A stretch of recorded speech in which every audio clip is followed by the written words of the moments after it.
हाथ में रखी हुई है उन्होंने, ये नहीं, पर्ची लेकर आगे बढ़े हैं और उस पर्ची को दिखाया जाएगा और ये उनका आइडेंटिटी कार्ड। जी हाँ, EPIC election photo identity card उन्होंने दिखाया अपना और अब उनका नाम अलग अलग लिस्ट में जो टिक होता हुआ उसके बाद वो साइन करेंगे और ये देखिए अब उनके भाई हैं।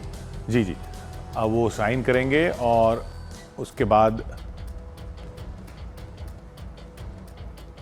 आगे बढ़ते हुए ये अब और ये स्याही लगाई प्रधानमंत्री नरेंद्र मोदी ने, उसके बाद अपना कार्ड इकट्ठा किया। तो आज इत्तेफाकन लाइन में लगने वाली बात नहीं रही, 3-4 लोग मौजूद थे और वो आगे बढ़े और ये उन्होंने अपने सबसे बड़े हक का इस्तेमाल किया है, अपने अधिकार का इस्तेमाल किया है। लोकतंत्र में ये सबसे बड़ा अधिकार है आपका। जी हाँ, बटन दबा दिया उन्होंने और वीवीपैट की पर्ची देख ली है और प्रधानमंत्री मोदी वोट डाल चुके हैं 7:45 पर। 7:45 प्रधानमंत्री नरेंद्र मोदी ने अपने मताधिकार का इस्तेमाल किया, वहाँ शुक्रिया अदा करते हुए थैंक यू किया और अब उस बूथ से बाहर निकल चुके हैं।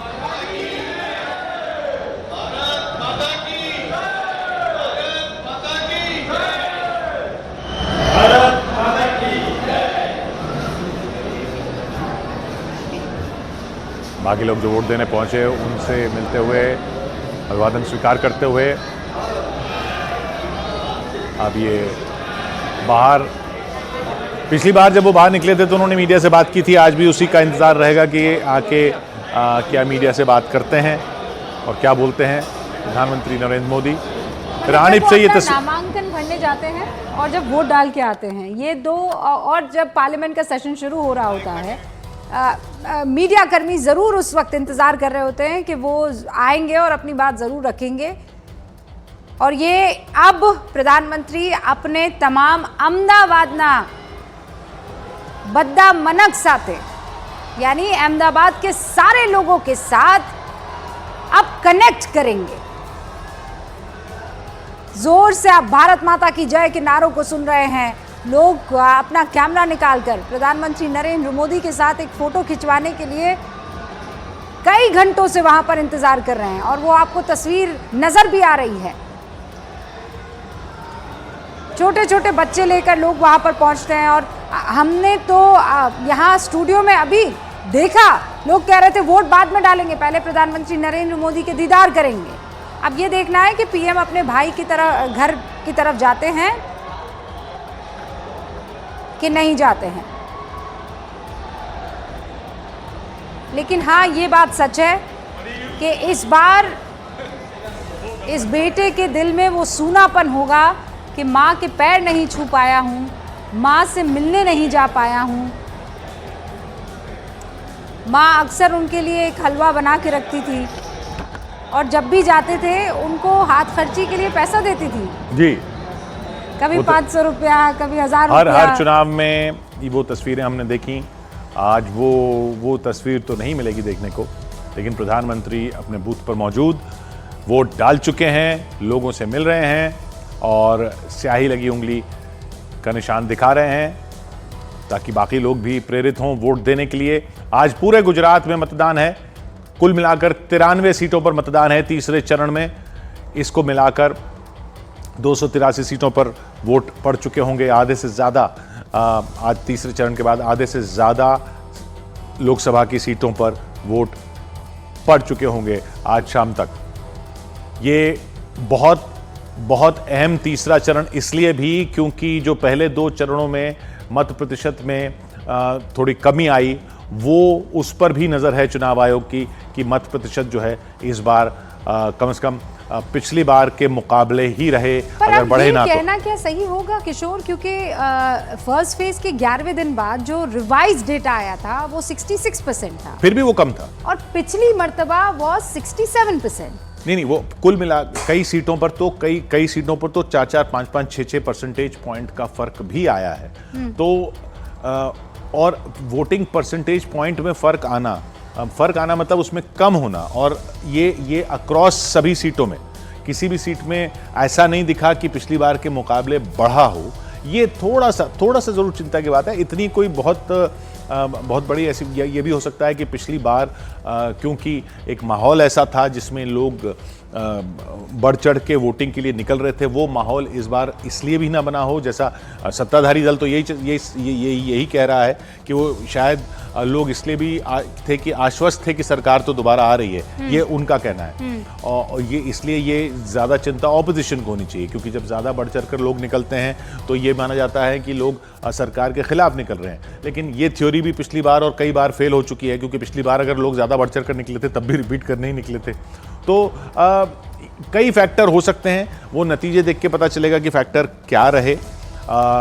गर्मी एक फैक्टर है, यकीनन है, हीट वेव चल रही है, वो भी एक फैक्टर है, इसलिए लोग सुबह सुबह वोट देने निकलें, ये कोशिश की जा रही है। सुबह एक साथ जब निकलते हैं तो वो भीड़ के डर से कई लोग जो हैं वो सोचते हैं कि बाद में आएंगे। अच्छा, बाद में हालात इतने गर्मी को लेकर परेशानी का सबब बन जाते हैं।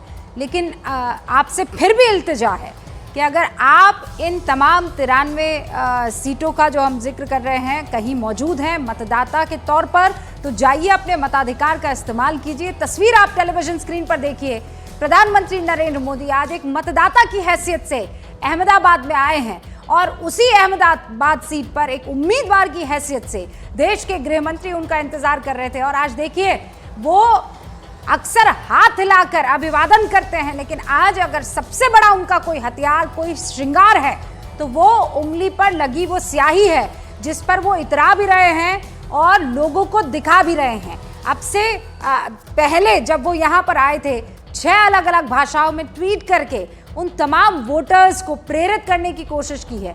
और ये देखिए, सारे चाहे बच्चे हों, चाहे बूढ़े हों, चाहे बुजुर्ग हों, वहाँ पर इंतज़ार करते हैं प्रधानमंत्री नरेंद्र मोदी गुजरेंगे कि हमारा लड़का है वो यहाँ से गुजरेगा, तो एक झलक हम पा लेंगे, एक झलक वो हमें देख लेंगे। अब ये काफिला धीरे धीरे राणे बूथ से निकलता हुआ दोबारा राजभवन जाएगा। प्रधानमंत्री नरेंद्र मोदी क्या करते हैं, जैसे सोमवार की रात वहाँ पहुँचे, विश्राम वहीं करेंगे, और उसके बाद अगले दिन सुबह एक सिलसिला ज़रूर टूटा है माँ से मुलाकात का। उसके बाद वो जाते हैं, वोट डालते हैं, होता है तो भाई के घर चाय और पी आते हैं। एक सिलसिला शायद मीडिया से बातचीत का भी टूटता हुआ दिख रहा मुझे, क्योंकि आज ऐसा लग नहीं रहा कि शायद वो, क्योंकि कैमरे के सामने से गुजर चुके हैं वो।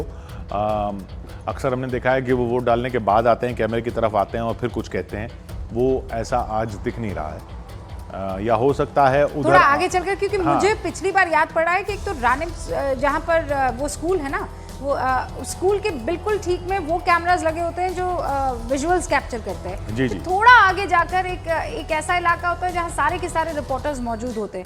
लेकिन आप जो कह रहे हैं, हमें देखना होगा प्रधानमंत्री हाँ, मतलब उम्मीद अभी छोड़नी नहीं चाहिए कि वो हम सुने कि वो क्या कहेंगे, क्योंकि हैं वो अभी उसी इलाके में वहीं पर मौजूद हैं, काफिले में बैठ के निकले नहीं हैं वहाँ से। तो अहमदाबाद में प्रधानमंत्री नरेंद्र मोदी ने अपना मताधिकार, अपने मत के अधिकार का इस्तेमाल कर लिया है। तीसरे चरण में 11 राज्यों की और एक केंद्र शासित प्रदेश की 93 सीटों पर जो मतदान हो रहा है, उसमें इस वक्त कतार तो ये बता रही है कि बढ़ चढ़ कर हिस्सा लिया जा रहा है, और हम भी फिंगर्स क्रॉस किए हुए हैं। ये जो 1351 कैंडिडेट्स हैं, वो यही चाह रहे होंगे कि लोग निकले बाहर और उनको वोट करें।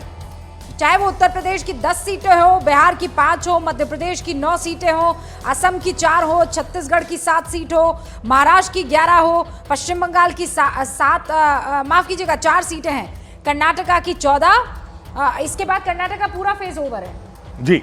कर्नाटका की 28 सीटें वो आज पूरा हो जाएगा, क्योंकि 14 पर हो चुकी है पिछले फेज में, और 14 सीटों पर आज है। तो दक्षिण कर्नाटक में पिछली बार हो गई, उत्तर कर्नाटक में इस तरफ है, इस बार है। उत्तर कर्नाटक बीजेपी का मजबूत गढ़ रहा है, और गुजरात गुजरात की 26 सीटों में 25 पर वोटिंग हो रही है, क्योंकि एक पे निर्विरोध बीजेपी जीत चुकी है। इस गुजरात के साथ ही 2 सीटें और रहती हैं जो गुजरात के इलाके में ही हैं, लेकिन वो केंद्र शासित प्रदेश हैं। एक दमन दीव और दूसरा दादरा नगर हवेली, उन दोनों पर भी आज ही मतदान है। बस, और एक जो अनंतनाग की सीट है ना, उसका मतदान मैं दर्शकों को बता देना चाहती हूँ, वो टल गया है। अब वो छठे चरण में उसकी वोटिंग होगी जी, 25 तारीख को। हाँ जी, तो ये 94 सीटों पर वोटिंग आज होनी थी।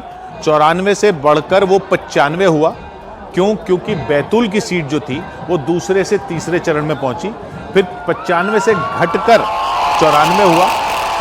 क्योंकि अनंतनाग की सीट जो है वो छठे चरण में चली गई, तो अब फिर 94 से घटकर 93 हुआ, क्योंकि सूरत में निर्विरोध हो गया। तो ये गणित जो है किशोर ने यहाँ पर बताया। और ये देखिए, प्रधानमंत्री नरेंद्र मोदी अपनी स्याही लगी उंगली दिखाते हुए चेहरे पर मुस्कुराहट के साथ, ये अब ये मीडिया के पास ये बढ़ तो रहे हैं मीडिया के कैमरों की तरफ, यानी बातचीत तो होगी।